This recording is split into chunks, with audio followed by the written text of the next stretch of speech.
Bonjour à tous et bienvenue dans la chronique de Bob. Comme vous le savez, tous les dimanches, nous parlerons de différents sujets que nous avons eu à traiter dans Bissouba Jeune. Je pense que vous avez suivi cette très belle émission où nous avons fait la découverte de Monsieur JL Mokoto et de Moussa Style. Ce sont deux personnes qui ont pu réaliser les rêves grâce au talent que Dieu a enfoui au-dedans d'eux. Aujourd'hui, j'aimerais qu'on discute un peu sur ce qui est les talents. Chacun dans ce monde a été créé avec un talent. Rassurez-vous que Dieu n'a pas oublié de mettre en vous ses talents. Mais l'important, c'est qu'est-ce que vous en faites. Il y a de ceux-là qui ont reçu les talents de chant. Il y a de ceux-là qui ont reçu des talents de la coiffure. Il y a plusieurs talents. Je n'ai pas le temps peut-être de tout citer. Mais le problème, c'est la finalité. Dans Matthieu chapitre 25, la Bible nous montre cette histoire formidable d'un maître qui partait en voyage et qui a distribué des talents à ses serviteurs. 3 serviteurs. À l'un, il a reçu 3 talents, l'autre 2 et le dernier, juste un talent.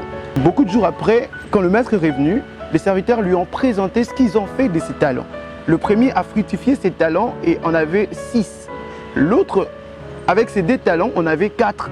Et le dernier a préféré garder son talent sous la terre et de remettre au maître seulement ce que le maître l'avait donné. À votre avis, peut-être c'était une bonne idée, mais Jésus-Christ répond que le maître l'a traité de mauvais serviteur. Frères, sœurs, il est très important d'étudier. Il est très important de suivre des formations.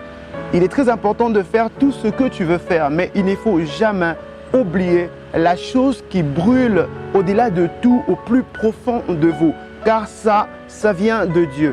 Dieu ne fait jamais rien au hasard. S'il a déposé ses talents en vous, eh ben, c'est pour une finalité. S'il a enfoui ses talents au plus profond de vous, eh ben, c'est pour une importance capitale, non seulement pour vous, mais aussi pour la société qui vous entoure.